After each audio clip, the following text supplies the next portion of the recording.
getting into Social Security because I'm 50. I just turned 59, right? Okay.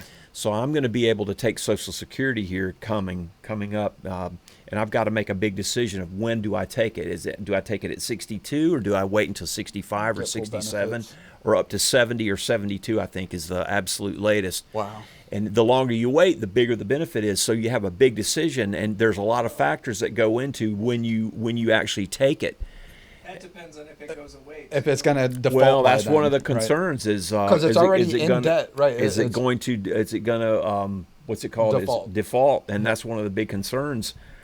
But really quick, because I do want to get back to Yeah. like the track that we were on, but with Social Security, one of like the political ideas that I have that like we need to either adopt this or something very similar, or else we're just going to default as a country beyond, and maybe not default, but become, more akin to the levels of inflation that, Zimbabwe has seen, and I like to think it'll never get that bad here. But I mean, that's really kind of the track that we've been on over the last like 4 or 5 years in particular.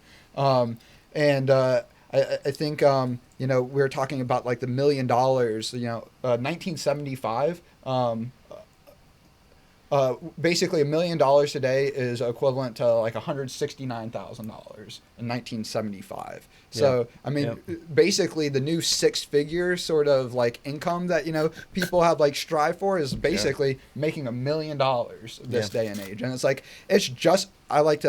don't like to frame it this way, but the reality is it's arguably just as hard, if not more difficult ever, to make $1 million today. But that $1 million doesn't goes buy nearly what it used to. That's right. That's why isn't when worth nearly as much. people talk about, you get $1 million saved and then you can think about retirement.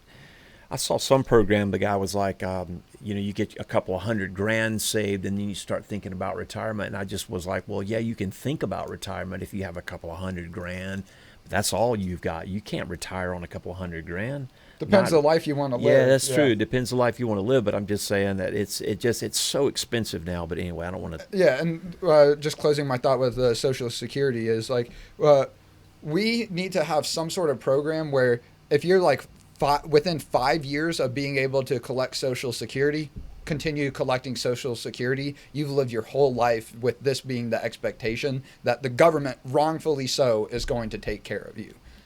I think for everyone that's further than 5 years out on your next tax return, you get a full refund for everything that you've contributed to Social Security. And now it's on you, whether it's through a Roth IRA or your own personal investments, to take care of your retirement. And like Social Security, when it was created, was never intended to take care of people at the scale that it does today. Into. Right. And it was Social Security was implemented for basically people that were living past the life expectancy rate, Which and was that a lot younger back then. And it was still like Social Security didn't kick on until like whatever 60 something or whatever. But that was also about the life expectancy rate then. And then there was only like 10,000 people or something that like Social Security was like really designed for, and now it's like for hundreds of millions of people. Like there's like, hey, I'm not going to be able to retire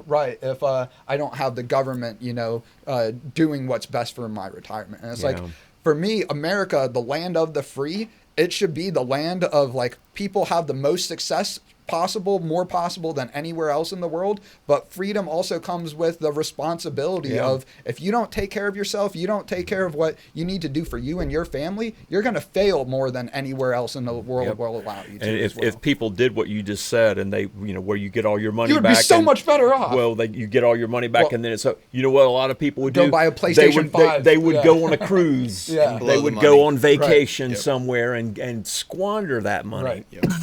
And it's like, I'm all for like social programs, like we all have, like, I think we would all recognize it's great that, police aren't privatized, right? And, just the richest person, creates the law of the land, even though arguably speaking to some degree that way. But same thing with fire services. Do we want like Gangs of New York, style competing fire services? We can't work in that area, so we're going to let it burn and, down. Yeah, and we're going to actually go burn down this building, and like, I think even with healthcare, right? There's arguments to be made about having a standardized healthcare, but at the end of the day, freedom does come with that sort of responsibility. I think Rick Perry, former governor of Texas, put it well when there's like the big ice storm that happened in Texas, power outages and everything. It's like at the end of the day, if you think it's the government's job to like provide well-being and like safety, security, freedom, whatever to your family, like you got this whole idea of American government wrong. Right. And of course, that was very divisive amongst a lot of people. Like, oh no, what are we going to do if the government doesn't take care of me? But it's like, yes, while it might be nice that the government takes care of you, that also comes with control over you as well. Yep. Before we get too far away with it, Yep. this new thing that Trump's rolling out with The getting every newborn and everything. the Trump accounts Yeah. or whatever. To your point, when everyone gets their money back from the Social Security, if we were to roll out Jake's idea, they're just going to go on a cruise or something. Yep. I think a similar thing's going to happen with 18-year-olds when they're able to pull that money. Well, They're just going to blow it on some. and like they're gonna buy a car. something Matthew brought up, which I totally agree with, is that as people become more and more aware of how important these finances and these financial responsibility is, Yep. hopefully more people will realize that they were lucky enough to get a start, Yep. and they need to apply that money so I it just keeps think growing. I think there's too much money in not letting people know that. I mean, Unfortunately, Uber Eats, Grubhub, Yeah. all these places. our culture is one where it works. There's two sides to every coin, right? It's a mighty. I love this saying. It's a mighty thin slice of ham that only has one side, right? So there's two sides to this. One side is we're free to do to pursue, like he's talking about, but the other side is you got all these marketers with all these messages, and they're trying to get people to spend, Right. and they do. And so I just, And it's made worse when, again, we used to just be incentivized and at least left free to our own devices by and large to produce whatever we